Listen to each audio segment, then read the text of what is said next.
জানুয়ারি 2025 আমাদের বিদ্যালয়ের যে পূর্বঘোষিত মেলার সর্বশেষ দিন 14 জানুয়ারি 2025। আজকে আমাদের বিদ্যালয়ের শিক্ষার্থীরা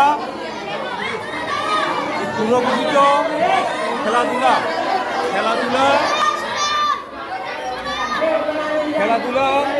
সহ খেলাধুলা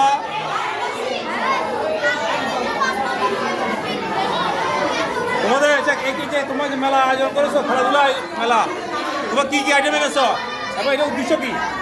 আমাদের উদ্দেশ্য হচ্ছে যে আমাদের বিদ্যালয় শিক্ষার্থীদের খেলাধুলার মধ্যে আগ্রহ করে তাদেরকে তাদের